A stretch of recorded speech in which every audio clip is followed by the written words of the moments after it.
नमस्कार, मी Anjali. Time to time मध्ये तुमचं स्वागत. आज आपण आलो आहे सातारा जिल्ह्यात असलेल्या खटाव तालुक्यातील खातगुण या गावे. इथे तुम्ही पाहू शकता, काल संध्याकाळी अवकाळी पाऊस पडला, त्याच्यामुळे ज्वारीची अवस्था काय झालीये तुम्हाला दिसतंय. पूर्ण ज्वारी पडलीये. ही काढणीला आलेली ज्वारी आहे आणि याच्यानंतर या ज्वारीचं काय होईल, ती कशी काढली जाईल किंवा तिच्यावर काय परिणाम होईल, तुमची भाकरी कशी होईल, याबाबत आपण जाणून घेऊया विजय भाऊंकडून. भाऊ, काल अवकाळी पाऊस झाला, त्याच्यात काय काय नुकसान झालं ते सांगा. आज आता पावसामुळं बरंच नुकसान झालेलं आहे. आता ही ज्वारी आता चांगली दिसतीये, पण ती सगळी काळी पडू शकते.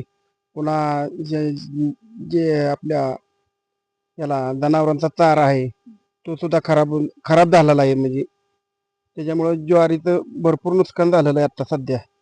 बाजारभावात सुद्धा जर आता समजा ज्वारीला 5,000-6,000 रुपये क्विंटलची ज्वारी जर असेल तर ही अशी भिजलेली ज्वारी 3-4 हजार रुपये न जाऊ शकते. ह्याच्यापेक्षा जास्त काही त्याचा नुकसान म्हणजे हे सगळं याचा जनावरांचा चाऱ्याचं मोठं नुकसान आहे. आता जनावरांच्या चाऱ्याचा फार मोठा आता 5,000 रुपये शेकडा कडब्याचे दर पडलेले आहेत. आणि त्याच्यामुळे ह्या ज्वारीचं खराब झाल्यानंतर त्याला काय जनावर बी खाणार नाही, कोण काय घेणार सुद्धा नाही. हा, बुरशी येणार ना त्याला, काळी सगळी सर्व पडणार.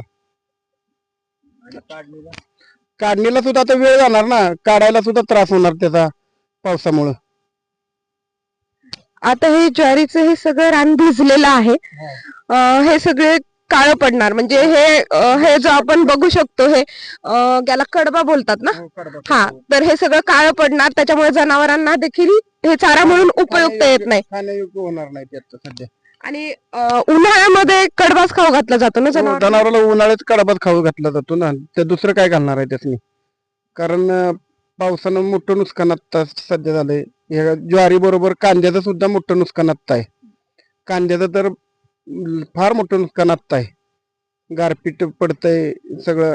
ज्या पद्धतीनं आता कांद्याचे दर शासन त्याच्याकडे लक्ष दिलं नाही, तसंच एक दिवस कांदा शासनाला रडवेल असं माझं मत आहे प्रामाणिक. ज्वारीचं सुद्धा फार मोठं नुकसान होत आहे आता सध्या. आता ही ज्वारी सगळी पडलेली आहे रानात, ही कधी काढता येईल? समजा आता तर आपण बघू शकतो, पायाला पण आपल्या एवढा चिखल लागलाय की वाटत नाही की एप्रिल महिन्यात झालाय. पावसाळ्यातल्या दिवसासारखी सध्या अवस्था झालीये.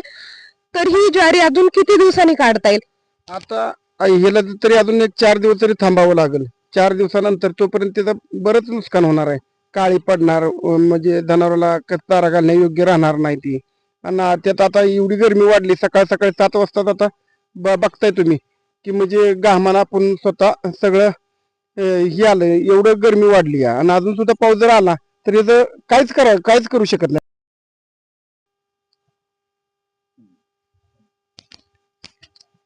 आपण बघू शकता की अवकाळी पावसाचा किती मोठा फटका बसला आहे. हे तर मी तुम्हाला सातारा जिल्ह्यातलं चित्र दाखवलं. अजून इतर ठिकाणी, मराठवाड्यात झालं, विदर्भात झालं, पश्चिम महाराष्ट्रातल्या इतर जिल्ह्यांमध्ये काय स्थिती आहे, ती फार गंभीर असणार आहे. आपण सध्या उभा आहोत कांदा पिकाच्या शेतामध्ये. काल संध्याकाळी झालेल्या अवकाळी पावसामुळे कांद्याची काय अवस्था झाली हे तुम्ही पाहू शकता. इथे शेतकरी काल संध्याकाळी दुपारी कांदा काढत होते. अर्धवट कांदा काढलेला आहे, तो तसाच झाकून ठेवायला लागला. आणि तुम्ही पाहू शकता की साईडला कांदा काढून ठेवलाय, पण त्याची अवस्था किती वाईट आहे. तो त्यांना काटून भरायला सुद्धा वेळ दिला नाही पावसाने.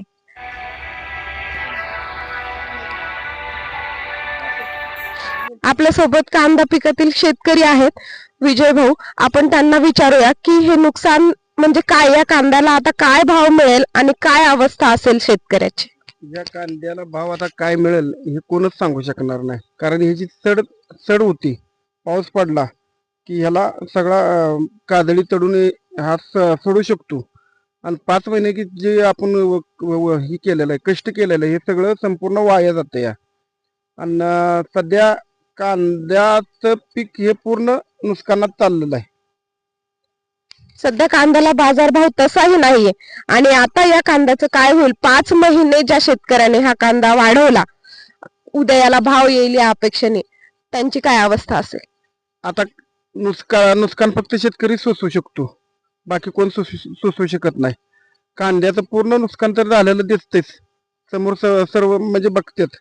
आता ह्याला आता 8 वाजता एवढी गरमी वाढलेली आहे की अजून सुद्धा जर अवकाळी पाऊस जर आज तयार जर झाला म्हणजे आला तर पूर्ण सोडूनच द्यावा लागणार आहे. ह्याचा काही सुद्धा म्हणजे फायदा तर होणारच नाही, काय ना काढू शकणार ना शेतात काढू सुद्धा शकत नाही, अशी अवस्था आहे आता. 5 महिन्यामध्ये या कांदा पिकवण्यासाठी शेतकऱ्याला किती खर्च आला असेल? तरी एकरी अंदाजे 80,000 रुपये खर्च येतोय. 80,000 रुपये म्हणजे 80,000 रुपयाचा खर्च हा या पावसाच्या पाण्यासोबत पाण्यात सोडायचा. आता काय करणार, पाण्यातच सोडावं लागणार आहे ना, काहीच याला करू शकत नाही. नुकसान झाल्यानंतर शेतकरीच फक्त सुसू शकतो, दुसरं कोण सुसू शकत नाही. आता हा बाजारात म्हणजे जाऊ शकतो का असा कांदा की नाही? याची कोणच गॅरंटी देऊ शकत नाही की आता ह्या कांदा बाजारात जाऊ शकतो का नाही, तर कारण ह्याला बुरशी येणार, सगळा खराब झालेला दिसतोय, त्याच्यामुळे काय गॅरंटी कोणच सांगू शकत नाही की हा बाजारात जाऊ शकतो म्हणून. बाजारात गेल्यानंतर ह्याला 4 रुपये 2 रुपये भाव मिळू शकतो, बदल्या स्वरूपातच जाणार ना, काय चांगले जाणारच नाही. हा तरी आपण एक अंदाज काढला तर हा किती कांदा असेल सगळा? कांदा हा जवळजवळ एक 12 टन भरू शकतो ना एकरीत. आता एकरी 12 टनाचा हा कांदा आहे आणि हा बाजारात गेल्यानंतर त्याला अवघे 2 ते 4 रुपये मिळतील असं आपल्याला विजय भाऊ सांगतायत. तर तुम्ही विचार करा, 5 महिन्यामध्ये या शेतकऱ्याला 80,000 रुपयाचा खर्च लागला आणि त्याच्यात 4 रुपये जरी आपण दर पकडला तरी त्यांचा तो खर्च भरून निघणार आहे का? अशा वेळी सरकार शेतकऱ्यांकडे बघणार आहे का? त्यांना हमी भाव मिळणार आहे का? असे अनेक प्रश्न उपस्थित होत आहेत. आता सकाळी 7 वाजता घरातून निघालो होतो तेव्हा घरातून निघताना खूप थंडी होती. तुम्ही इथं पाहू शकता भाऊंच्या डोक्यावर स्वेटरची टोपी आहे आणि स्वेटरही आहे. आणि आता 8 वाजता एवढं ऊन पडलं आहे की तुम्हाला घाम येतोय, गरमी होते, अशी अवस्था सध्या निसर्गाची आहे. सकाळी आम्ही घरातून निघालो तेव्हा आम्हाला थंडी वाजत होती, त्यामुळे स्वेटर घालायची आवश्यकता वाटली, त्यामुळे आम्ही स्वेटर घालत आलो. आम्ही रानात पोहोचेपर्यंत साधारण 7:30-8 वाजले होते आणि आता इतकी प्रचंड गरमी वाढलेली आहे की परत पाऊस जर अवकाळी येऊ शकतो असं दुपारनंतर होऊ शकते.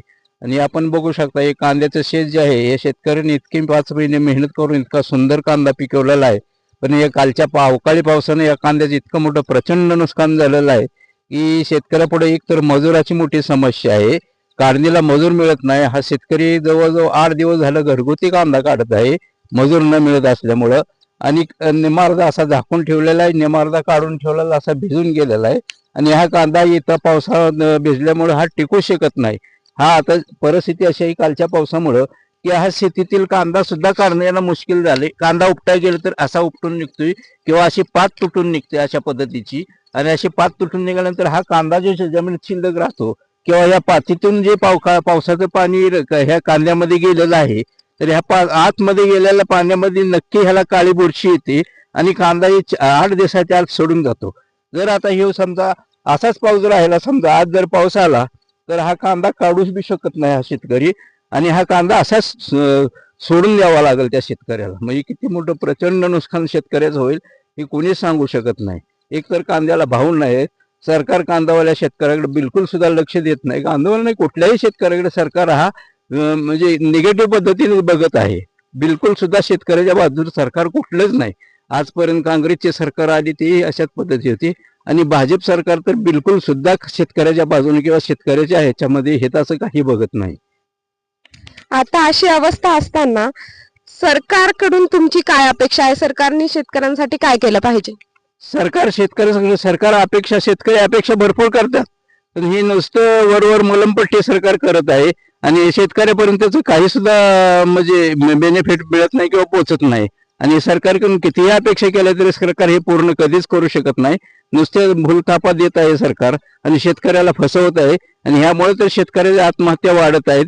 शेतकरी मेटाकुटीला आलेला आहे. शेतकऱ्याचं उत्पन्न कवडी मोल भावाने विकत आहे. शेतकऱ्याला एकतर निसर्ग साथ देत नाही, मजूर मिळत नाही, आणि शेतकऱ्याला आता अशी अवस्था झाली, शेती करावी की सोडून द्यावी. 5 महिने दिवस रात्र मेहनत करून कांदा पिकवला. उद्या यातून आपल्या 80,000चा जो खर्च झाला आहे हे पिकवण्यासाठी, त्याचा खर्च निघून आपल्याला वर्षभर काहीतरी शिल्लक राहील उत्पन्न या अपेक्षेने. पण तो 80,000चा खर्चाचा त्यांना आता बाजारात गेल्यानंतर 20 ते 30,000 रुपये मिळतील की नाही ही देखील शंका आहे. म्हणजे याच्यामध्ये 50,000चा नेट नुकसान.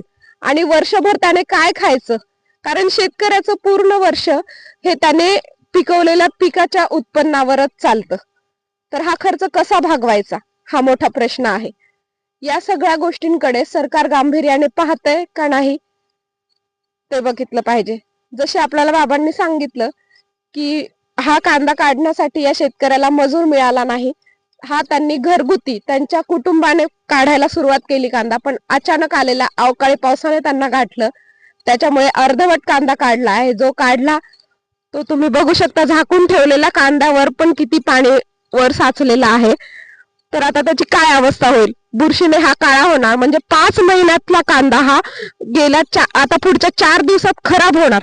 त्याच्यामुळे त्याच्यातून त्यांना काहीही मिळणार नाही. आसमानी आणि सुलतानी अशा दोन्ही संकटात शेतकरी अडकलाय. अशाच वास्तववादी आणि तुमच्या आमच्या जीवनाशी निगडीत असलेल्या विषयांवरील चर्चा, बातम्या पाहण्यासाठी पाहत रहा टाइम टू टाइम. चॅनलला लाईक, सबस्क्राईब करायला विसरू नका. धन्यवाद.